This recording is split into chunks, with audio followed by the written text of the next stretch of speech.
Hi, this is Dan Bullard, retired electronics engineer. Yeah, it's cold out here, but hey, we're getting near the end of January. So anyway, I thought I would talk about something that I kind of gloss over a lot, and I've gotten questions on it, so I thought I'd better say something. Way back when I was working for Applicos, and I was making $100 an hour writing stuff for Applicos, and really I only charge them for like an hour for writing something that might take me 2 or 3, 4 hours to do. But I did that video that I mentioned, audio quality and total harmonic distortion, and we put it up on YouTube, and then my buddy Skip posted it on LinkedIn, and Bruce Tibbetts ripped me to shreds for it. He's such an asshole.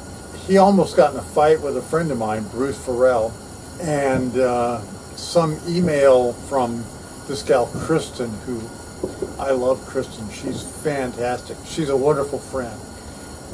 But Kristen sent an email out, and Bruce apparently took exception to it.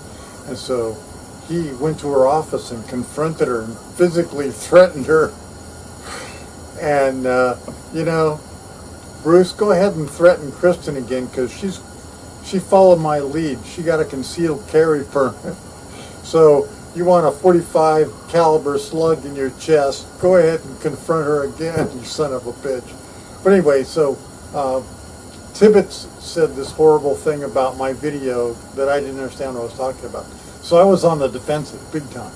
Now, the reason I'm talking about this is because I'm selling Distortion. Here's a copy. I'm selling Distortion, and when somebody buys a book of mine, I like to look at it and read it in their mind frame, trying to make sure that I understand it from their point of view.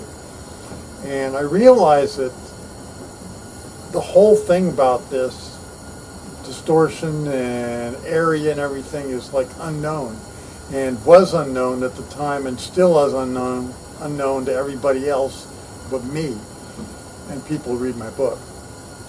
Now, when this happened, I was panicked, oh my God, I charged Applicos $3,000 for this video that's now got 15,000 views. How much is that? Well, it's pretty cheap.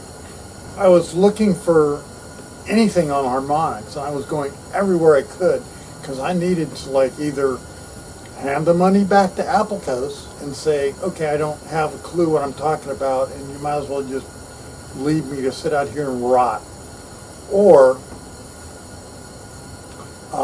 confront Bruce Tibbetts on this stuff. And so I went to Applecos, because I had worked with Applecos for years. Well, when I worked at Next Test, Applecos did the mixed signal products that went on the Next Test tester, the Next Test mixed signal tester. And I had met some of the guys from Applecos. In fact, I was working on one of the, on the digitizer on the Next Test tester, and he was oscillating. And I said, hey, you guys got to take a look at this, because it's oscillating. And Carr Chapman, who was the president of Applecos at the time, he was a founder and president, he says, oh no, Dan's full of shit. Everybody says that, Dan's full of shit. And so he says, Dan's full of shit because Semicon's coming up, and he doesn't want to show this thing. He's afraid of going to Semicon. And, I've been to Semicon. Look at this video. I've been to Semicon. I was doing a DAC demo at Semicon, and right there in front of everybody in the world, and KATU Channel 2 news guy showed up and videotaped me talking about the DAC test. So I've been going to Semicon for years, and Carr Chapman's like, oh, Dan's panicking because Semicon's coming up and he's afraid to show this. That's so fucking stupid. So I presented him enough evidence, so he finally sent a guy over to the U.S. from wherever it was, Netherlands, and he took a look at it and he says, oh, you're right, it's oscillating. So I was proven right, and Cars was proven wrong. I proved Cars wrong several times. And in fact, later, like a couple years later, the same guy, and I can't remember his name now, but the same guy came to the States with a friend of his. I don't know if they were that kind of friend or not. But he came to the States and he wanted to come visit us in Portland. And I said, yeah, great, come on out. And so you may remember I had Darkwater Keep and I had the boat called the Ark Hollies. And I took him and his friend out on the boat and we went to Island Cafe to have lunch and stuff. It was fun. It was really great. And I did that on work hours because I was entertaining a customer, right? Anyway, and then I let them have the Keep for the night, and they really loved it. They really appreciated it. So I knew all the Applicos guys pretty good. And so when I was in trouble with Bruce Tibbets, I wrote all the guys at Applicos. I said, hey, help me out here. How do harmonics work? What is going on here? How does this stuff, and nothing, not a goddamn thing. So it's not just Audio Precision doesn't know anything about harmonics. Nobody in the whole fucking world knows anything about harmonics. Nobody except for me. And you, if you've been watching my videos and if you read my book. So, I started thinking about it, and as I reread Distortion, I realized I've never really made the point about Law 1. Law 1 says that the harmonics are proportional to the area of the distortion. And how did I figure that out? Well, in the Audio Precision stuff, they were saying that symmetrical and asymmetrical distortion, blah, blah, blah. And they were talking about symmetrical and asymmetrical in terms of voltage. Square waves. A 50% duty cycle square wave has no even harmonics at all. And we know that a symmetrical, from my video, audio quality and total harmonic distortion, we know that if you arrange so that your distortion is perfectly symmetrical, you get no even harmonics. And so, is that somehow related, I thought?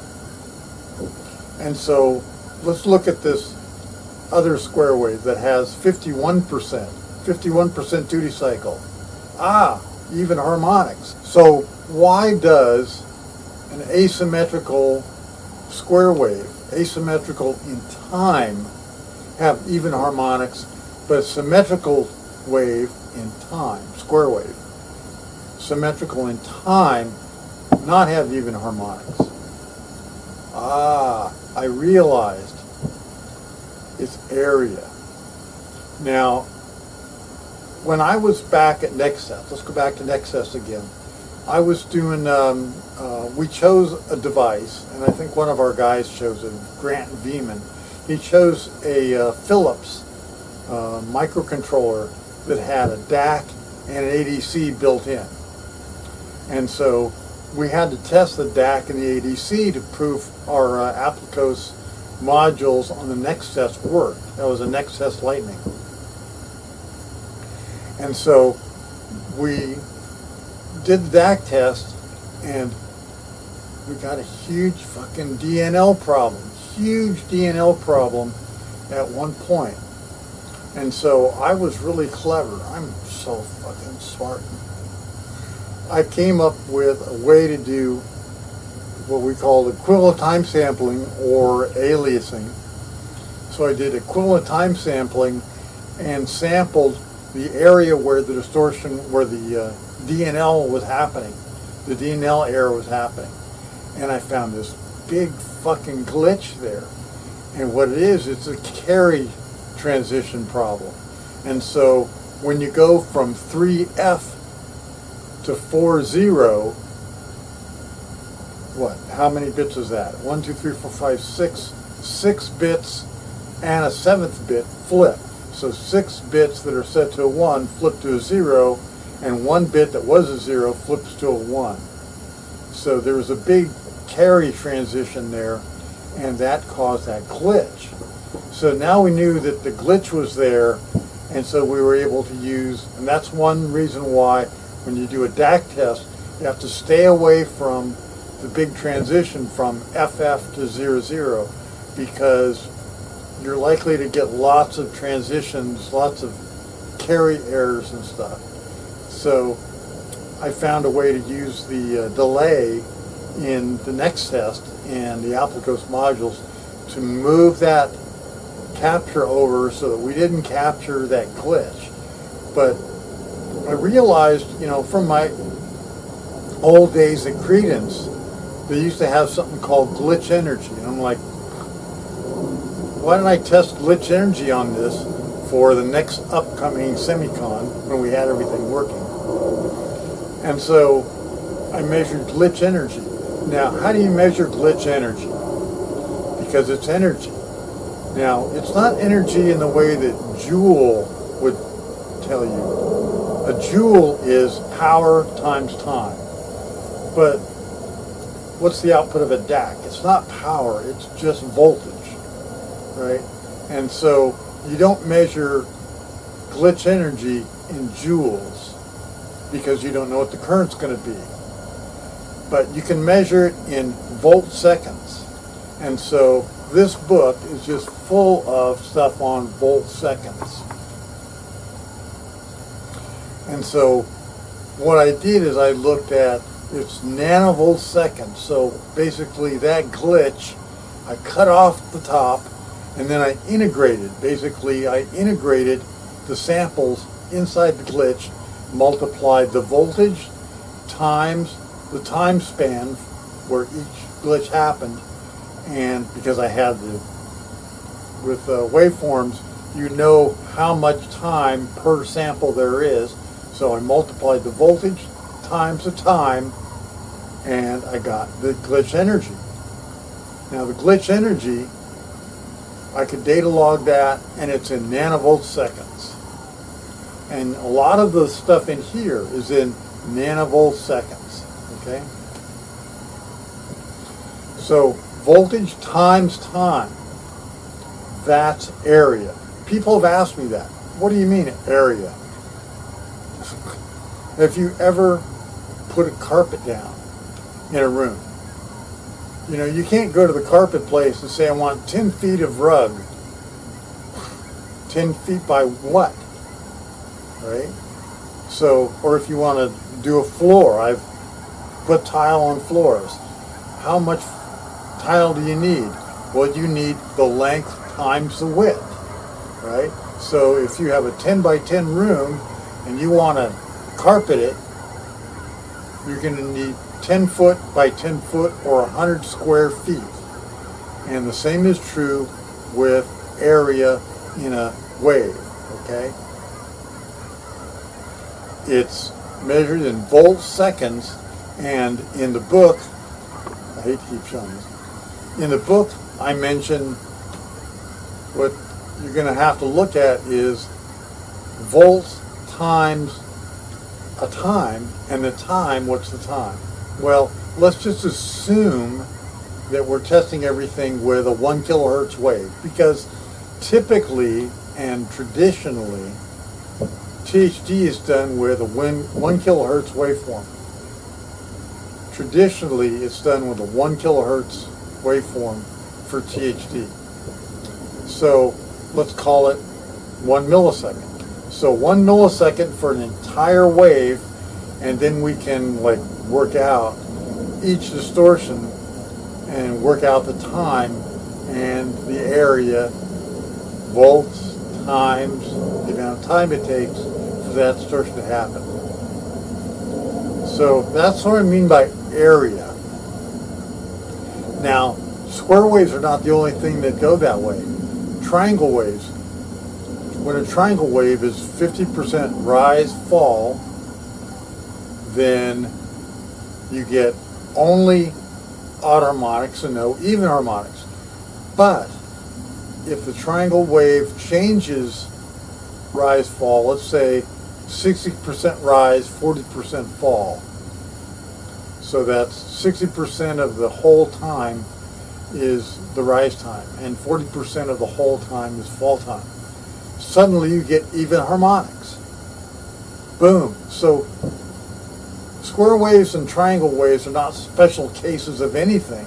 They're just distorted sine waves. That's all it is. So that's why bullet laws of harmonics, number one, the distortion is proportional to the area. Area being in volt seconds, or usually nanovolt seconds, because it's usually not that big. But that's the way it goes. Now, I'm not encouraging you to get the book. You can if you want. But chapter 1 really sews it up for you. It was tough for me. It was really tough for me at that time in my life. You know, I was not employed by anybody. I had recently been laid off from Tektronix, and because I did such a stellar job finding a way to test I think it was a Javelin missile, and they we can't have that. We can't have that problem solved instantly. So we got to kick this guy out, and then they took my. It was a really cool process too. They took my idea, and they spent a year fucking with it, and finally gave up. So if they'd kept me, I had a solution. It was really cool, but they threw me out and wouldn't let me. And then they actually asked me. One of the guys was emailing me, asking me questions, and I'm like, why should I talk to you? You fuckers emailed, you fuckers laid me off. So, tell you what, my rate is $200 an hour. And guess what? You shut the fuck up, you never talk to me again. And that's good. You know, I like those guys at Tektronix, but they were stupid. They were stupid as hell. And I've done a video on that already. I made enough money. I made, I think, $70,000 from Tektronix to pay for part of this houseboat. I added a third pontoon, and they paid for that, thank you. Anyway, from the river, this Dan Bullard. See you later.